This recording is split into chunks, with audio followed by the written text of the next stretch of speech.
Salut mes petits oligarques médiacrates. Aujourd'hui, on va faire un peu d'histoire et on va se poser une question. C'est quoi la politique à l'époque des faits de Stranger Things? Est-ce qu'on peut en avoir de la nostalgie comme avec un caméscope, un Polaroid, des bandes d'arcade? Non. Mais on va quand même y jeter un petit coup d'œil.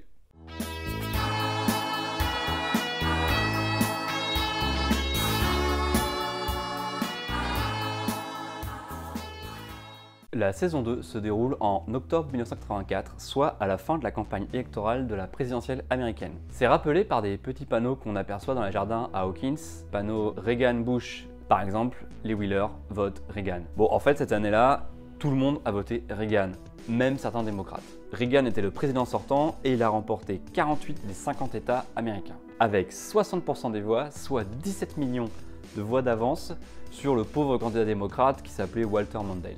L'économie à l'époque était florissante et on parlait même de Reaganomics. Ce programme économique de Reagan comportait 4 piliers. Réduire les dépenses fédérales, sauf celles liées aux dépenses de l'armée, réduire les impôts sur le revenu et les taxes liées au capital, diminuer les régulations gouvernementales, enfin contrôler les réserves de monnaie pour limiter l'inflation.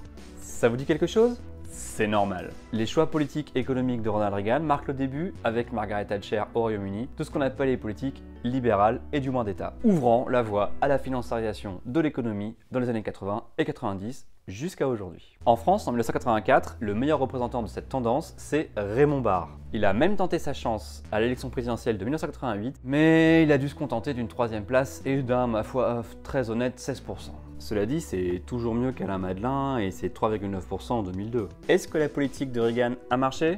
Si l'on en croit les résultats électoraux, oui, Reagan est réélu triomphalement. Et George Bush, son vice-président d'alors, sera président ensuite en 1988. Par contre, lui, il ne sera pas réélu face à Clinton en 1992. Il faut reconnaître que sous Reagan, le taux de chômage est passé de 7,1 à 5,5.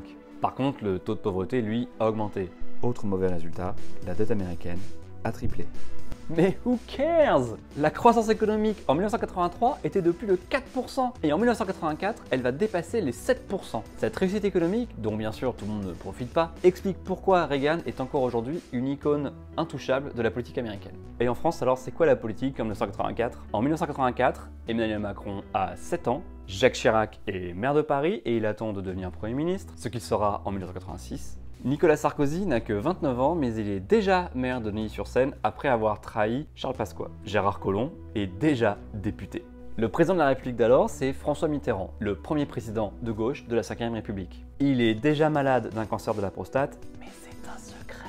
Le Premier ministre, pendant que se déroulent les événements de la bande à Willy, c'est Laurent Fabius, plus jeune Premier ministre de la 5e République. Il a succédé à Pierre Mauroy au début de l'été de la même année. Son gouvernement n'a plus de ministre communiste alors que ceux-ci étaient alliés de François Mitterrand de 1981 à 1984. Les communistes ont quitté le gouvernement parce qu'ils ne voulaient plus valider la politique du gouvernement après ce qu'on a appelé le tournant de la rigueur en 1983.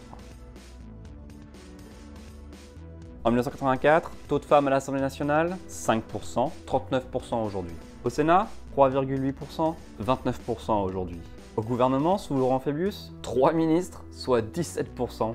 Il y en a 50% aujourd'hui. Oui, on était loin de la parité. Hein. Cette année, 1984, est aussi l'année de lancement d'un nouveau parti politique, moqué, ridiculisé, mais aussi courtisé, trahi, qui a eu quelques victoires. Je parle des Verts. Et oui, 1984, c'est aussi et surtout l'année de la plus grosse manifestation de droite depuis mai 68. Je parle pas de mai 68, les émeutes étudiantes ou les manifestations ouvrières. Non. La manifestation de soutien au général de Gaulle le 30 mai 1968 avec 1 million de personnes sur les Champs-Élysées. Pour revenir en 1984, c'est l'année de la manifestation du mouvement pour l'école libre qui a réuni de 800 000 à 2 millions de personnes dans les rues de Paris. Cette manifestation s'opposait à la loi Savary qui voulait réunir dans un immense service public de l'enseignement toutes les écoles, dont les écoles privées. Après cette immense manifestation, résultat de la mobilisation de toute la France de droite et des réseaux catholiques, la loi est abandonnée et le gouvernement Mauroy démissionne dans sa totalité. Heureusement, plus proche de nous, les manifs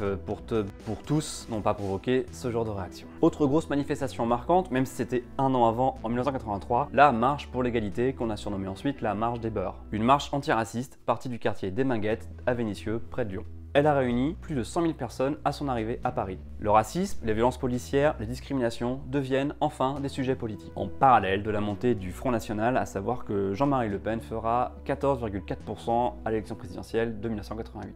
Pour mémoire, le racisme dans les années 70 et 80 est beaucoup plus violent et plus meurtrier que ce qu'on a aujourd'hui. Juste 2 chiffres. Des ratonnades à Grasse et à Marseille en 1973 font 50 morts. Pour l'année 1983, le ministère de l'Intérieur estime qu'il y a eu 5 meurtres racistes de maghrébins. Les associations antiracistes estiment plutôt le nombre de meurtres racistes à 21. Pour ces chiffres, j'ai mis les liens sous la vidéo, vous pourrez aller voir. Les années 80 encore, au niveau mondial, c'est la guerre froide, la paranoïa, les Russes partout. Attendez, mais c'est pas encore le cas aujourd'hui? Avec la crainte d'un conflit nucléaire mondial. Hop, ça me dit quelque chose là. Cette crainte, cette paranoïa de l'URSS est montrée dans la série au tout début avec le détective privé Murray Bowman qui croit qu'Eleven est une arme envoyée par les soviétiques. Évidemment, nous, on sait qu'il se trompe, mais comment lui en vouloir de se tromper? Pour lui, ça peut être que les Russes, les soviétiques, les rouges.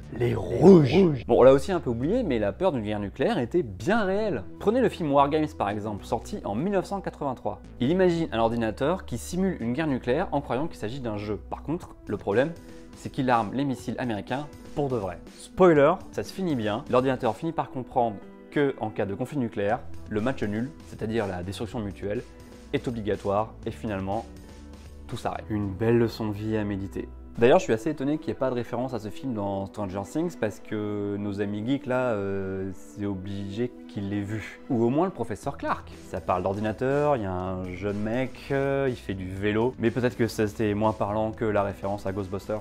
Voilà, c'est terminé pour ce tour d'horizon forcément partial et incomplet de la politique autour de 1984. Si vous avez des souvenirs de cette époque, eh ben laissez-le en commentaire. Si vous n'avez pas de souvenirs de cette époque, eh ben laissez quand même un commentaire, il n'y a pas de raison, c'est pas la peine d'avoir vécu une époque pour avoir un avis dessus. Après tout, les frères Duffer qu'on fait Stranger Things, eh ben ils n'ont pas vécu les années 80. Amusez-vous bien, d'ici la prochaine vidéo, je vous dis au revoir.